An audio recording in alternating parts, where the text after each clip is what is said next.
wabarakatuh. Perkenalkan, kami dari kelompok 12 yang beranggotakan saya sendiri, Septi Dilestari dengan NIM 101-200-238 dan rekan saya, Safela Kusmaniati dengan NIM 101-200-237. Di sini kami akan sedikit menjelaskan mengenai asas-asas hukum acara. Selamat menyaksikan. Oke guys, di sini kita akan membahas mengenai asas hukum acara pidana, pengertian penyidikan, penangkapan, penahanan, bantuan hukum, berita acara, peradilan, pengadilan, ganti rugi, rehabilitas, acara pemeriksaan singkat dan cepat, upaya hukum, asas hukum acara perdata, kekuasaan kehakiman di Indonesia atau One Rule of System, selayang pandang tentang KUHP, tentang HIR atau RBG. Mengenai 3 poin di atas akan dijelaskan oleh rekan saya, Safela Kusmaniati. Sebagai berikut. Assalamualaikum warahmatullahi wabarakatuh. Perkenalkan, nama saya Safela Kusmanita.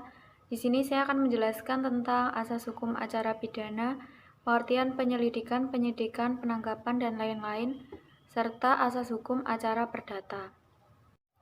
Asas hukum acara pidana. Yang pertama, asas praduga tak bersalah. Yang kedua, perlakuan yang sama dari setiap orang di muka hukum dengan tidak mengadakan perbedaan perlakuan. Yang ketiga, peradilan yang bebas, sederhana, cepat, dan biaya yang ringan. Yang keempat, peradilan yang terbuka untuk umum. Yang kelima, ganti rugi dan rehabilitasi. Yang keenam, penangkapan, penahanan, penggeledahan, dan penyitaan hanya dilakukan berdasarkan perintah tertulis. Selanjutnya, pengertian penyidikan, penyelidikan, penangkapan, penahanan, bantuan hukum, berita acara, peradilan, peradilan koneksitas, ganti rugi dan rehabilitas, acara pemeriksaan singkat dan cepat, serta upaya hukum. Yang pertama, penyelidikan. Penyelidikan adalah serangkaian tindakan penyelidik untuk mencari dan menemukan suatu peristiwa yang diduga sebagai tindak pidana, guna menentukan dapat atau tidaknya dilakukan penyidikan menurut cara yang diatur dalam undang-undang. Yang kedua adalah penyidikan. Penyidikan adalah serangkaian tindakan yang dilakukan penyidik dalam hal dan menurut cara yang diatur dalam undang-undang untuk mencari serta mengumpulkan bukti. Bantuan hukum. Bantuan hukum diartikan sebagai upaya untuk membantu golongan masyarakat yang tidak mampu dalam bidang hukum. Yang keempat adalah penahanan. Penahanan ialah penempatan tersangka atau terdakwa di tempat tertentu oleh penyidik atau penuntut umum atau hakim dengan penetapannya dalam hal serta menurut cara yang diatur dalam undang-undang. Selanjutnya, berita acara. Berita acara adalah keterangan terdakwa di luar persidangan yang diberikan kepada penyidik pada saat terdakwa berstatus sebagai tersangka. Selanjutnya, penangkapan. Penangkapan adalah suatu tindakan penyidik berupa pengekangan sementara waktu kebebasan tersangka atau terdakwa apabila terdapat cukup bukti guna kepentingan penyidikan atau penuntutan dan atau peradilan dalam hal serta menurut cara yang diatur dalam undang-undang. Selanjutnya, ganti rugi. Ganti rugi adalah hak seseorang untuk mendapat pemenuhan atas tuntutannya yang berupa imbalan sejumlah uang karena ditangkap, dituntut, ataupun diadili tanpa alasan yang didasarkan undang-undang atau karena kekeliruan. Sedangkan rehabilitas adalah hak seseorang untuk mendapat pemulihan haknya dalam kemampuan, kedudukan, dan harkat martabatnya yang diberikan pada tingkat penyidikan, penuntutan, ditahan, dituntut, maupun diadili tanpa alasan yang didasarkan undang-undang atau karena kekeliruan. Selanjutnya, proses pemeriksaan singkat. Proses pemeriksaan singkat adalah perkara-perkara yang masuk kategori yang menurut penuntut umum pembuktian dan serta penerapan hukumnya mudah dan sifatnya sederhana. Sedangkan pemeriksaan cepat dibagi menjadi 2 bentuk. Yang pertama, pemeriksaan tindak pidana ringan, dan yang kedua adalah pemeriksaan perkara pelanggaran lalu lintas. Selanjutnya, peradilan koneksitas. Peradilan koneksitas adalah sistem peradilan terhadap tersangka pembuat delik penyertaan antara orang sipil dengan orang militer. Selanjutnya, upaya hukum. Upaya hukum merupakan upaya yang diberikan oleh undang-undang kepada seseorang atau badan hukum dalam hal tertentu untuk melawan putusan hakim sebagai tempat bagi pihak-pihak yang tidak puas dengan putusan hakim. Selanjutnya, peradilan. Peradilan adalah segala sesuatu yang berhubungan dengan tugas negara untuk menegakkan hukum dan keadilan. Asas hukum acara perdata. Yang pertama, hakim bersifat menunggu. Yang kedua, hakim bersifat pasif. Yang ketiga, hakim harus memutus semua tuntutan. Yang keempat, hakim harus menunjuk dasar hukum putusannya. Yang kelima, sidang pengadilan terbuka untuk umum. Yang keenam, mendengar kedua belah pihak. Yang ketujuh, putusan harus disertai alasan-alasan yang jelas. Yang kedelapan, hakim aktif. Yang kesembilan, beracara dikenakan biaya. Yang kesepuluh, tidak ada keharusan mewakilkan. Selanjutnya, di sini saya akan menjelaskan mengenai yang pertama, One Rule of System, yang kedua, selayang pandang tentang KUHP, yang ketiga tentang HIR atau RBG. Yang pertama, saya akan membahas mengenai One Rule of System, merupakan salah satu fungsi pokok kekuasaan kehakiman untuk memutus perkara dengan menerapkan hukum material secara paksa. Pada sisi lain, dapat dilihat bahwa arti penting kekuasaan kehakiman adalah untuk memutus sengketa hukum yang timbul antara anggota masyarakat satu sama lain dan antara anggota masyarakat dengan pihak pemerintah. Tentang kewenangan pokok mengadili tidak bisa dilepaskan kaitannya dengan luas ruang lingkup kekuasaan kehakiman. Luas ruang lingkup kekuasaan kehakiman itu sendiri didekati melalui dua aspek. Yang pertama, aspek institusional berupa jenis-jenis kelembagaan peradilan yang diserahi kekuasaan kehakiman. Yang kedua, aspek fungsional berupa ragam fungsi yang diserahkan oleh undang-undang kepada kekuasaan kehakiman. Mengenai kekuasaan kehakiman di Indonesia atau yang biasa disebut dengan One Rule of System ini, jika saya jelaskan di sini tidak akan cukup, maka dari itu bisa dibaca makalahnya.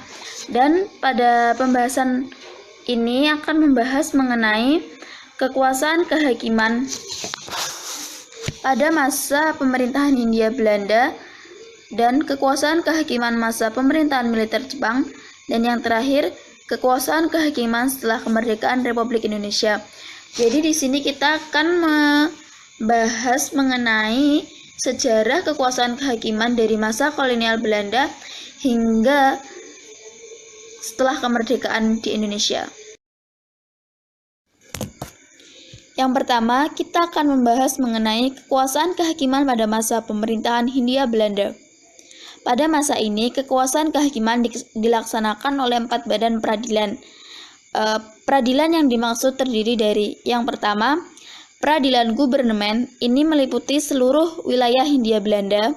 Yang kedua, peradilan pribumi, meliputi daerah langsung atau administratif.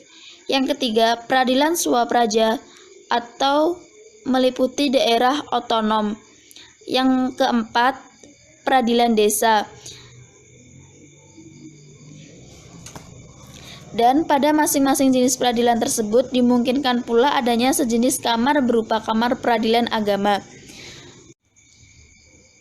Selanjutnya, kekuasaan kehakiman pada masa penjajahan Jepang. Tujuan utama pemerintahan militer Jepang di Indonesia adalah untuk menjaga keselamatan dan keamanan personil militer Jepang demi tercapainya tujuan perang. Sesuai dengan karakteristik dan tujuan, maka yang pertama dibentuk oleh pemerintah militer Jepang adalah peradilan yang melindungi militer yang disebut Gunritu Kaigi.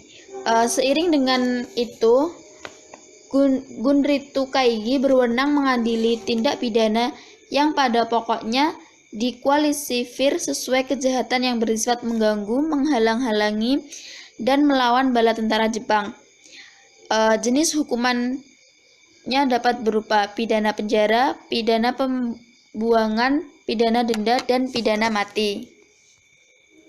Selain peradilan yang bersifat melindungi kepentingan militer, kemudian dibentuk Gunsehoin, yaitu pengadilan pemerintah bala tentara, dan Gunseiken 1 Kyoku atau Kejaksanaan Pemerintahan Bala Tentara. Itu merupakan peraturan dasar bagi pembentukan organisasi peradilan di Jawa dan Madura. Yang terakhir yaitu kekuasaan kehakiman setelah kemerdekaan Republik Indonesia. Kemerdekaan Indonesia yang diproklamirkan pada tanggal 17 Agustus 1945 merupakan landasan bagi terbentuknya sistem tata hukum baru, yaitu Sistem Hukum Ketatanegaraan Indonesia. Dengan sistem tersebut, bangsa Indonesia bertekad untuk mengganti seluruh sistem hukum kolonial dengan sistem hukum nasional Indonesia. Sejak berlakunya Undang-Undang 1945 pada tanggal 18 Agustus 1945 hingga kini telah berhasil membuat 3 buah undang-undang pokok yang mengatur kekuasaan kehakiman, yaitu Undang-Undang Nomor 19 Tahun 1948, Undang-Undang Nomor 19 Tahun 1964, dan Undang-Undang Nomor 14 Tahun 1970. Yang kedua, mengenai selayang pandang tentang KUHP. KUHP atau Kitab Undang-Undang Hukum Pidana adalah peraturan perundang-undangan yang mengatur mengenai perbuatan pidana secara material di Indonesia.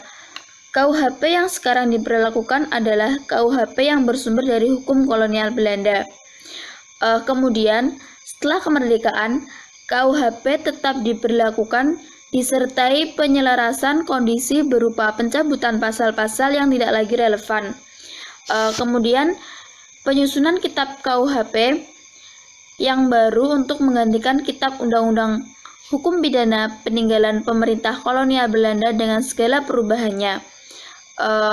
Dalam perkembangannya, makna pembaharuan Kitab Undang-Undang Hukum Pidana Nasional yang semula semata-mata diarahkan kepada misi tunggal yang mengandung makna dekolonisasi, kemudian dirubah menjadi Kitab Undang-Undang Hukum Pidana dalam bentuk rekodifikasi. Adapun isi dari KUHP sendiri ini disusun dalam 3 buku. Yang pertama, aturan umum, yang kedua tentang kejahatan, dan yang ketiga mengenai pelanggaran. Selanjutnya mengenai HIR atau RBG. HIR dan RBG adalah hukum acara perdata dan pidana bagi penduduk pribumi yang berlaku di negara jajahan Belanda, yang saat itu disebut Hindia Belanda, sekarang Indonesia. HIR sendiri merupakan hukum acara dalam persidangan perkara perdata maupun pidana yang berlaku di Pulau Jawa dan Madura. Sedangkan RBG sendiri merupakan hukum acara yang berlaku di persidangan perkara perdata maupun pidana di pengadilan di luar Jawa dan Madura. Kemudian setelah Indonesia merdeka, HIR dan RBG masih tetap berlaku, namun berdasarkan aturan peralihan Undang-Undang 1945. Saat ini tidak ada lagi perbedaan antara HIR dan RBG, karena keduanya merupakan undang-undang yang diadopsi menjadi hukum yang berlaku di era Indonesia. Mungkin cukup sampai di sini penjelasan dari kami. Kurang lebihnya kami mohon maaf. Sekian dari kami. Wassalamualaikum warahmatullahi wabarakatuh.